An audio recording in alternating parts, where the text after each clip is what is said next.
आपदाम अपहर्तारम दातारम सर्वसंपदाम लोकाभिरामम श्री रामम भूयो भूयो नमामि। हम रामायण के भाग को तात्पर्य निर्णय के द्वारा यानी कि मध्वाचार्य विरचित श्रीमद् महाभारत तात्पर्य निर्णय में जैसे वर्णित है उस तरह से देख रहे थे, जहां पर बहुत खुशी का विचार यानी कि एक निमंत्रण आया।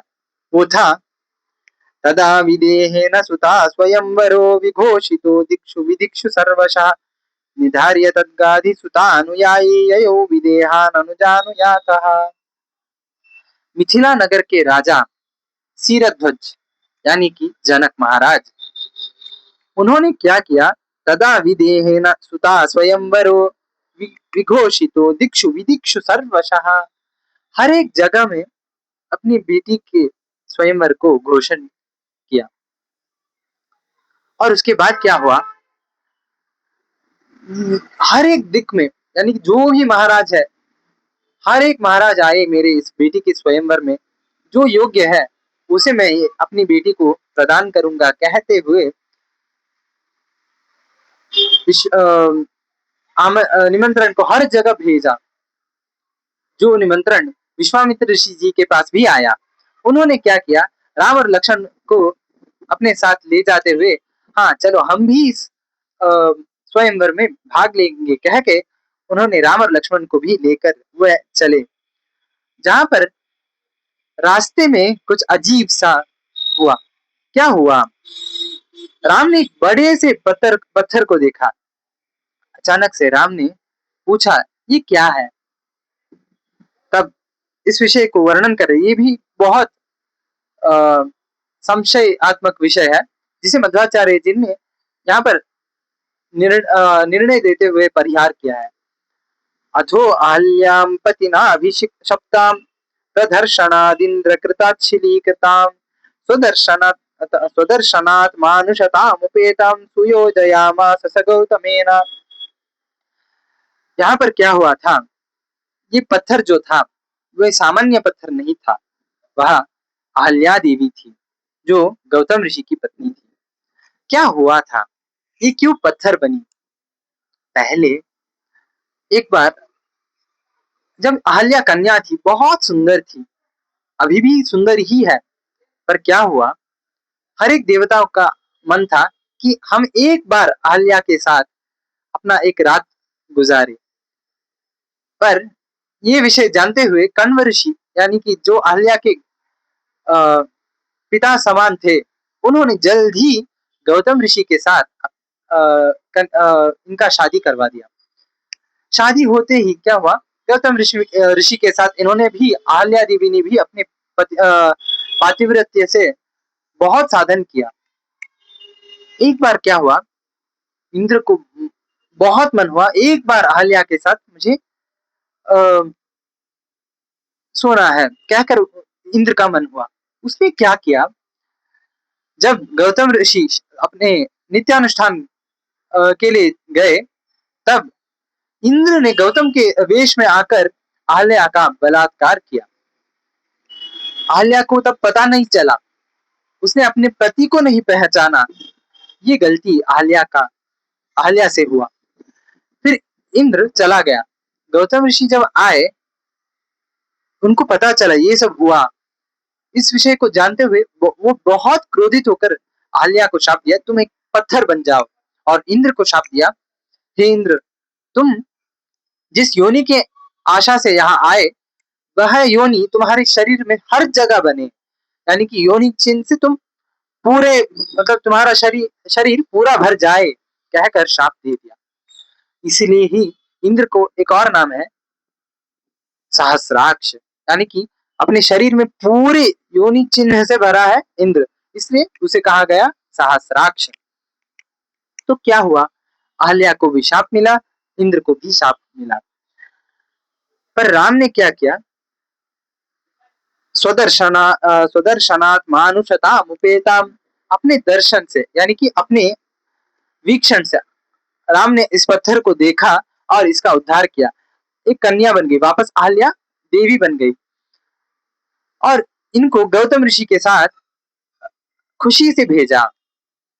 हम आजकल लोक में देखते देखते हैं, आजकल डिवोर्स जल्दी, पति पत्नियों में झगड़ा होता है, डिवोर्स हो जाता है। पर यहाँ भी अपनी पत्नी को गौतम ऋषि ने छोड़ दिया। जैसे कि घरों में ऐसे झगड़े आएंगे तो क्या करते हैं, बड़े किसी बड़े को बीच में रखकर समाधान करते हैं। पर समाधान कैसे? बड़ों के डर से पति और पत्नी एक होते हैं, पर मन से नहीं। अंदर से एक झगड़ा का स्वभाव रहता है, पर सामने में हाँ हम एक हुए हैं कहकर दिखाते हैं, पर मन से एक हुए नहीं होते। ऐसे यहाँ भी गौतम और अहल्या एक हुए क्या? नहीं। इसलिए मध्वाचार्य जी ने कहा सुयोजयामास स गौतमेन, सुयोजयामास, अच्छे से, यानी कि प्रेम से गौतम ऋषि ने अपने पत्नी को स्वीकार किया।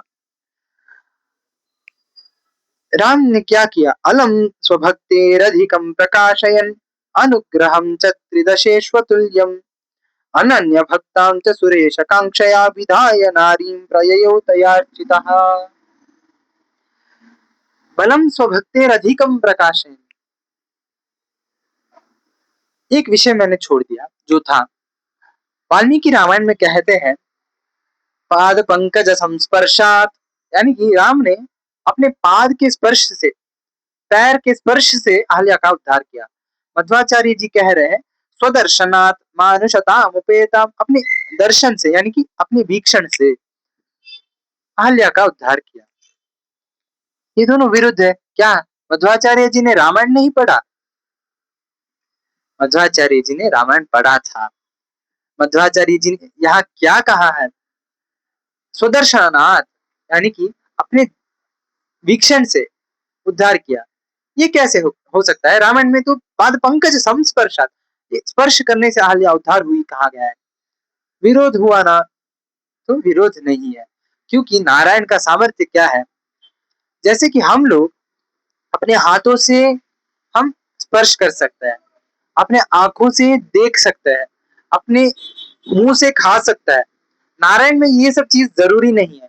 नारायण अपने आंखों से चल सकता है, पैरों से देख सकते हैं, हाथों से घ्राण कर सकते हैं, कान से कान से जैसे कि हम कान से सूंघ सकते हैं, नाक से सुन सकता है। ये अजीब चीज, जैसे उनके हर एक इंद्रिय, नारायण के जो भी इंद्रिय है वो हमारे पांच भौतिक शरीर जैसा नहीं है, वह गुणों से भरे हैं, वो गुणों से बने हैं। इसलिए हर एक चीज हर एक इंद्रिय कर पाता है। इसलिए राम के पैरों से राम ने आल्या को देखा और उनका उद्धार किया। स्वदर्शनात् मानुषतामुपेताम सुयोजयामास स गौतमेन। और क्या हुआ? बलम स्वभक्तेर अधिकम प्रकाशन, अपने बल को प्रदर्शन करते हुए अनुग्रहं च त्रिदशेषु अतुल्यम, जो अनुग्रह हम लोग जैसे कि कोई भी समस्या में पड़ेंगे तो क्या करेंगे? अभी कोई समस्या आया तो हमें कोई नीच देवता यानी कि सामान्य देवता, उनमें शरण जाकर हम उनसे रक्षा मांगेंगे। वो भी जो अनुग्रह नहीं कर पाएंगे वैसा अनुग्रह त्रिदशेषु देवताओं में भी जो अनुग्रह करने का सामर्थ्य नहीं है, वो अनुग्रह श्री राम कर सकते हैं। अनुग्रह स्वभक्तेर अधिकम प्रकाशन, जो राम में भक्ति करेंगे उनमें राम अपने कृपा दृष्टि रखेंगे कहकर दिखाते हुए क्या हुआ? इंद्र ने बलात्कार कर दिया। ये भी क्यों किया? क्या हुआ था? जैसे कि हम सबको मोक्ष चाहिए, मोक्ष के लिए साधन करना पड़ेगा। साधन करेंगे तो भी वो भी कितना होना चाहिए? जितना हमारा लिमिटेशन है उतना ही होना चाहिए, उससे ज्यादा होगा तो वो भी हमारे मोक्ष के मार्ग में प्रतिबंधक है। यहाँ क्या हुआ? गौतम ऋषि ने भी साधन किया, कितना साधन किया कि उनका जो साधन का लिमिटेशन था वो क्रॉस कर रहा था। जब उससे भी ज्यादा साधन हुआ, परमात्मा ने सोचा इनका साधन का जो अधिक पुण्य है इसे काटना पड़ेगा। कैसे काटू? आल्या ने भी अपने पातिव्रत्य से बहुत सारा साधन कर चुकी है, ये इसका भी पुण्य बहुत अधिक है, इसे भी हमें काटना पड़ेगा। कैसे काटू? इसलिए इंद्र को प्रेरण दिया नारायण ने, जिससे इंद्र जाकर आल्या का बलात्कार किया। इंद्र ने जिससे गौतम ऋषि ने शाप दिया। शाप देने से पुण्य का ह्रास हुआ। जहाँ पर गौतम ऋषि को कितना पुण्य चाहिए था उतना ही पुण्य प्राप्त हुआ। और उसके बाद अहल्या अहल्या का जो पुण्य था, जो अधिक था, उन्होंने अपने पति को पहचानने में जहाँ गलती की वहां पर उनका पुण्य ह्रास हुआ। ऐसे पुण्य का ह्रास होते हुए वो दोनों मोक्ष के अधिकारी हुए। और उत्तमाधिकारी जो मतलब देवता इंद्र था, उसने अपने कक्ष से नीचे वाले कक्ष गौतम से शाप स्वीकार किया, क्योंकि नारायण ने अपने भक्त को उद्धार करने के लिए ये सब अपना प्रेरण किया था इंद्र में।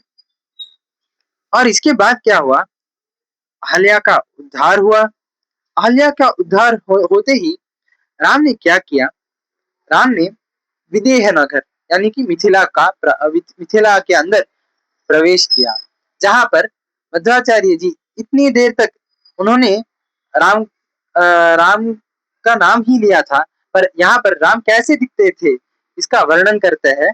श्यामावदाते जगते कसारे स्वानंत चंद्राधिक कांति कांते सहानुजे कार्मुक बाण पाणो पुरीम प्रविष्टे तुतुषुर्विदेह जा।